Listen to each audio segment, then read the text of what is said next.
कितने ही सगे हों, इन तीन लोगों पर कभी विश्वास नहीं करना चाहिए। एक समय की बात है, मध्य देश में एक बहुत ही सुंदर नगर था। उस नगर में एक चोर रहता था जो छोटी मोटी चोरी करके अपने परिवार का पालन पोषण करता था, लेकिन उस चोरी के धन से उसके परिवार का पूरी तरह से खर्च नहीं चलता था।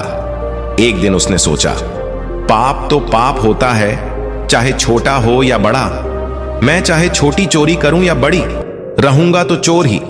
पकड़े जाने पर दंड भी उतना ही मिलेगा, तो क्यों ना मैं बड़ी चोरी करूं। ऐसा निश्चय करके उसने उस नगर के राजा के खजाने को लूटने की योजना बनाई। रात होने पर वह राजमहल में घुस गया। किसी तरह वहां पहुंचा जहां राजा का खजाना था।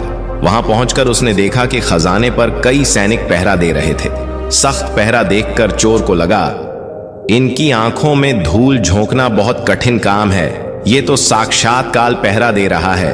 अगर मैंने चोरी करने की कोशिश की तो शायद जीवित नहीं बचूंगा।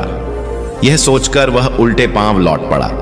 लौटते समय उसने सोचा, खाली हाथ लौटने से तो अच्छा है कि कुछ ना कुछ तो यहां से ले ही चलूं। मेरा यहां आना व्यर्थ नहीं होना चाहिए। चोर के दिमाग में विचार आया, राजा के शयन कक्ष में जाना चाहिए जहां राजा सोता है।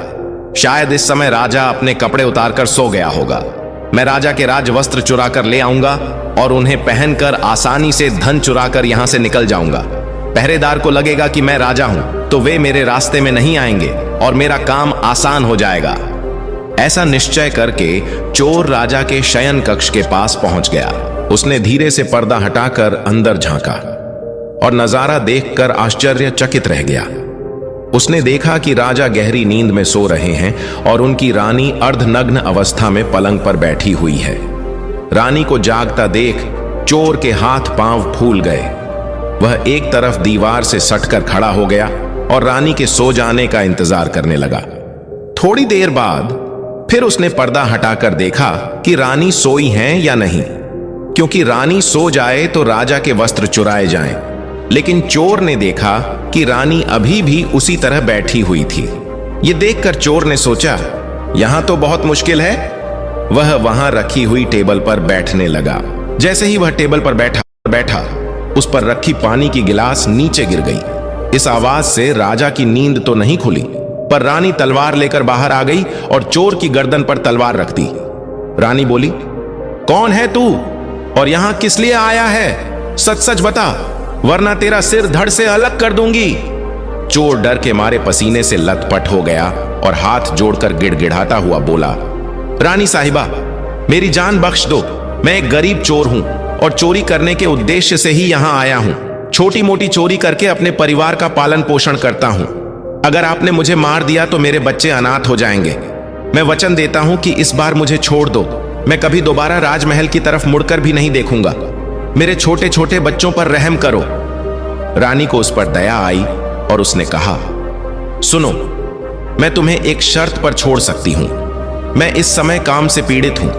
यदि तुम मेरे साथ समागम करोगे तो मैं तुम्हें यहां से जाने दूंगी, वरना एक ही झटके में तुम्हारा सिर काट दूंगी। रानी की यह अनोखी शर्त सुनकर चोर और भी ज्यादा घबरा गया। उसने कहा, रानी साहिबा, यह आप क्या कह रही हो? मैं तो एक साधारण चोर हूं और आप इतने बड़े राज्य की महारानी हैं। मेरी क्या औकात है कि मैं आपके साथ ऐसा करूं? मेरे लिए तो यह सोचना भी बहुत बड़ा पाप है। रानी ने कहा, मैं कुछ नहीं सुनना चाहती। अगर तुम्हें अपनी जान प्यारी है तो जैसा कहती हूं वैसा ही करो, वरना मरने के लिए तैयार हो जाओ। रानी का ऐसा प्रस्ताव सुनकर चोर की जान हलक में अटक गई। वह सोचने लगा, आज मैं बहुत बड़ी मुसीबत में फंस गया हूं। अगर रानी की बात नहीं मानी तो भी मारा जाऊंगा और मान ली तो भी मारा जाऊंगा। चोर बहुत बड़ी दुविधा में पड़ गया कि आखिर क्या करूं। अंत में उसने रानी के साथ समागम करने की बात को स्वीकार कर लिया और बोला, रानी साहिबा, मुझे 5 मिनट का समय दे दो। मुझे बहुत जोर से लघु शंका लगी है। पहले मुझे लघु शंका से निवृत्त होने दो, उसके बाद आप जैसा कहोगी मैं वैसा ही करने के लिए तैयार हूं। रानी ने तुरंत तलवार के इशारे से शौचालय की तरफ इशारा कर दिया और चोर उस दिशा में चल पड़ा। रानी वहीं खड़ी होकर उसके लौटने का इंतजार करने लगी। चोर ने इस बीच रानी की नजर से बचकर वहां से भागने की कोशिश की। भागते भागते जब वह द्वार पर पहुंचा तो द्वार पर तैनात सैनिक ने उसे पकड़ लिया और उससे पूछताछ करने लगा। चोर डर से कांपता हुआ सच सच बताने लगा, मैं एक चोर हूं और राजमहल में चोरी करने आया था, लेकिन रानी ने मुझे पकड़ लिया और छोड़ने के बदले एक शर्त रखी थी कि मैं उसके साथ समागम करूं, इसलिए मैं लघु शंका का बहाना बनाकर वहां से भाग आया। सैनिक ने कहा, देख भाई, मैं तुझे एक शर्त पर जाने दूंगा। तुम्हें पुनः रानी के पास लौटकर जाना होगा और कहना होगा कि तुम उसके साथ समागम करने के लिए तैयार हो, लेकिन उससे पहले तुम्हें अपने हाथों से राजा को मारना होगा। सैनिक की यह शर्त सुनकर चोर के पांव तले जमीन खिसक गई। उसने सोचा, अब तो मौत निश्चित है। अगर मैंने रानी से यह बात कही तो रानी मेरा सिर काट देगी। मजबूरी में चोर वापस रानी के पास गया और बोला, रानी साहिबा, मैं आपके साथ संबंध तो बना लूंगा, लेकिन मुझे एक बात का डर है कि अगर उस समय राजा साहब जाग गए तो ना आप बचेंगी और ना मैं। राजा साहब हम दोनों को मार डालेंगे। इसलिए आपको एक काम करना होगा, आप अपने हाथ से राजा का सिर काट दीजिए, फिर हम निडर हो जाएंगे। अगर आप इतना कर सकें तो मुझे आपकी शर्त मंजूर है, वरना मैं आपके हाथों मरना उचित समझूंगा। आप मुझे मार दीजिए। काम के वशीभूत रानी चोर से कहने लगी, ठहरो, यह कौन सी बड़ी बात है, मैं अभी राजा साहब को मौत के घाट उतार देती हूं। इतना कहकर रानी ने दोनों हाथों से तलवार पकड़ी और सोए हुए अपने पति का सिर काट दिया। जब रानी ने राजा का सिर काट दिया तो सारा कमरा खून से लथपथ हो गया और राजा के खून से रानी भी भीग गई।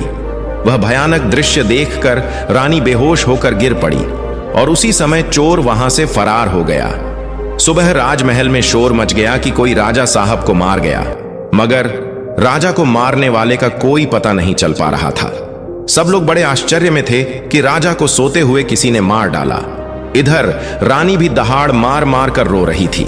इस रहस्य को पूरे राजमहल में केवल वही सैनिक जानता था कि रानी और उस चोर में से किसी एक ने ही राजा को मारा है, परंतु उसने इस बात की चर्चा किसी से नहीं की। राजा के अंतिम संस्कार की पूरी तैयारी हो चुकी थी।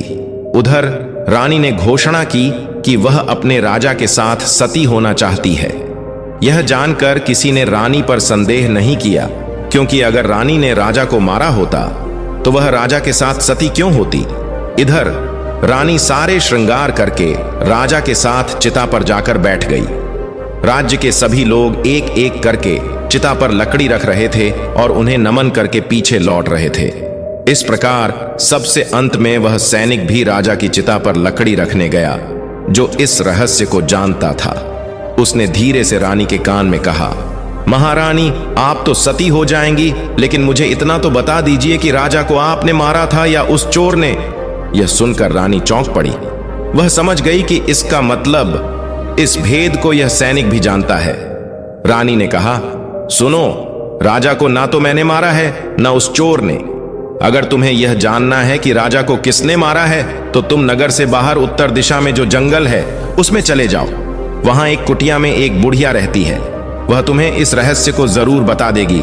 सैनिक को यह रहस्य जानना था, इसलिए वह अगले ही दिन रानी के बताए अनुसार जंगल में चला गया। जंगल में पहुंचने पर उसे वह कुटिया दिखाई दी जिसमें वह बुढ़िया रहती थी। सैनिक उस बुढ़िया के पैर पकड़कर बोला, मां जी, मैं एक रहस्य जानने के लिए आपके पास आया हूं। राजा साहब की हत्या किसने की, मुझे बताइए। बुढ़िया मां ने कहा, बेटा, अगर तुझे यह रहस्य जानना है तो तुझे एक काम करना होगा। मेरी कुटिया के बाहर एक बकरा बंधा हुआ है, तू अपनी तलवार से उसका सिर काट दे। सिर कटते ही बकरे की दाढ़ वहीं गिर जाएगी और उसका सिर हवा में उड़ने लगेगा। फिर तुम उस बकरे के सिर के कान पकड़कर लटक जाना। वह बकरे का सिर तुझे जिस जगह पर ले जाएगा वहां पहुंचकर तुझे तेरे सवाल का जवाब मिल जाएगा कि राजा को किसने मारा है। अब सैनिक ने वैसा ही किया। कुटिया के बाहर जो बकरा बंधा हुआ था, सैनिक ने उसका सिर काट दिया। सिर कटते ही वह हवा में उड़ने लगा। उसने झपटकर बकरे के दोनों कान पकड़ लिए। वह सिर उसे उस भयंकर वन के बीचों बीच ले गया। वहां एक गुफा थी और उसके द्वार पर जाकर सिर नीचे उतर गया। सैनिक सोचने लगा, इस जंगल में कोई भी इंसान दिखाई नहीं दे रहा। यहां कौन मुझे राजा की मौत का रहस्य बताएगा। यह गुफा एक राक्षस की थी जिसमें वह राक्षस और उसकी एक बेटी रहते थे। शाम हो गई थी और राक्षस अपने भोजन के लिए बाहर गया हुआ था। गुफा के अंदर उसकी बेटी मौजूद थी। जैसे ही राक्षस कन्या को किसी मनुष्य की गंध का एहसास हुआ, वह द्वार पर निकली। उसने देखा कि एक हट्टा कटा नौजवान गुफा के बाहर खड़ा है। राक्षस कन्या ने सोचा, अगर इसे खा लिया तो भूख मिट जाएगी और जिंदा रखा तो कई काम आएगा। राक्षस कन्या ने तुरंत एक सुंदर लड़की का रूप बनाया और उसके सामने आ खड़ी हुई। इतनी सुंदर स्त्री उसने पहले कभी नहीं देखी थी। सैनिक उसे देखते ही उस पर मोहित हो गया। लड़की ने उसे अपनी गुफा में बुला लिया और उसके साथ समय बिताया। जब राक्षस के लौटने का समय हुआ तो लड़की ने उसे मक्खी बनाकर दीवार पर चिपका दिया। राक्षस आया और बेटी से पूछा, बेटी, मुझे मनुष्य की गंध आ रही है, कोई इंसान हमारी गुफा में घुस आया है क्या? बेटी ने बहाना बनाते हुए कहा, पिताजी, कैसी बातें कर रहे हैं? हमारे होते हुए कौन यहां आने की हिम्मत करेगा? मैं तो उसे कच्चा चबा जाऊंगी। इस तरह उसने राक्षस को गुमराह कर दिया। राक्षस कन्या रोज रात में उसे इंसान बना देती और दिन में मक्खी बनाकर दीवार पर चिपका देती। कई दिन बीत गए और अब सैनिक को अपने परिवार की याद सताने लगी, लेकिन वह राक्षस कन्या के चंगुल से निकल नहीं पा रहा था। एक दिन उसे मौका मिल गया और वह रात में वहां से भाग निकला। भागते भागते कई दिनों बाद वह अपने नगर पहुंच गया। अपने घर पहुंचकर उसे बहुत खुशी हुई। अपने बच्चों से मिलकर वह बहुत प्रसन्न हुआ। वह सोचने लगा, अच्छा हुआ जो मैं वहां से चला आया, ना जाने कब तक वह मुझे मक्खी बनाकर वहां रखती। इस तरह उस सैनिक के अपने घर पर रहते हुए काफी दिन बीत गए। एक दिन उसे फिर उस लड़की की याद आई। अब तो दिन रात वह उसके ख्यालों में खोया रहता। उसकी सुंदरता को याद कर उससे मिलने की इच्छा करता। उसके बिना ना खाना अच्छा लगता, न पीना। हर समय यही सोचता था कि उससे किस तरह मिलन होगा। सैनिक उस राक्षस कन्या से मिलने के लिए तड़पने लगा और उसने फिर से उसके पास जाने का निश्चय किया। उसने सोचा, पिछली बार तो मुझे उस बुढ़िया ने वहां पहुंचा दिया था, लेकिन अब मैं वहां से भागकर आया हूं, इसलिए मुझे रास्ते का भी ज्ञान नहीं है। क्यों ना एक बार फिर उस बुढ़िया की सहायता ले लूं। ऐसा सोचकर वह उस बुढ़िया की कुटिया पर पहुंच गया और हाथ जोड़कर बोला, हे माता, एक बार मुझे फिर से उसी स्थान पर भेज दो जहां पहले भेजा था। अब वह सैनिक राजा की हत्या का रहस्य भूल चुका था। राक्षस कन्या से मिलने की बेचैनी उसके अंदर बढ़ती जा रही थी। बुढ़िया समझ गई कि यह काम के वशीभूत है। उस बुढ़िया ने कहा, बेटा, पहले तो मेरे पास एक बकरा था जिसके कान पकड़कर तुम वहां चले जाते, अब तो वह भी नहीं है। अब मैं तुम्हें कैसे पहुंचाऊं?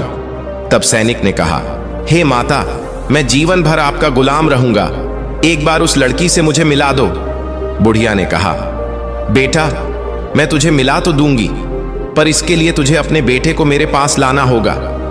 सैनिक बोला, यह कौन सी बड़ी बात है?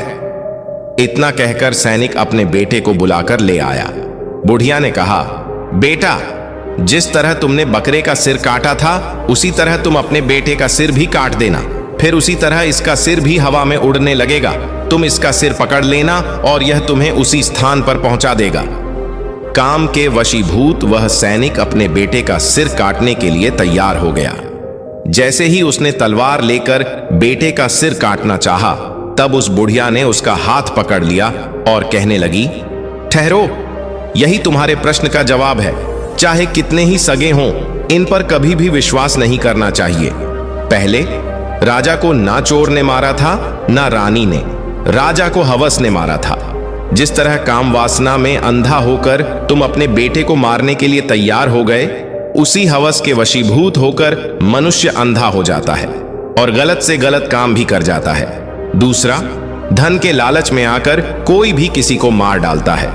और तीसरा, क्रोधी व्यक्ति क्रोध में अंधा होकर सब कुछ भूल जाता है और वह सब कर डालता है जिससे जीवन भर उसे पछताना पड़ता है। क्रोध में उसकी बुद्धि विवेकहीन हो जाती है और वह अपना पराया कुछ नहीं देख पाता। इन तीनों से हमेशा बचकर रहना चाहिए, अन्यथा जीवन भर पछताना पड़ता है। मित्रों, आशा करते हैं कि आपको हमारी यह सुनाई गई कथा अच्छी लगी होगी। अगर आपको यह कथा अच्छी लगी तो प्लीज वीडियो को लाइक करें और चैनल को भी सब्सक्राइब करें और लास्ट तक कथा सुनने के लिए आपका धन्यवाद।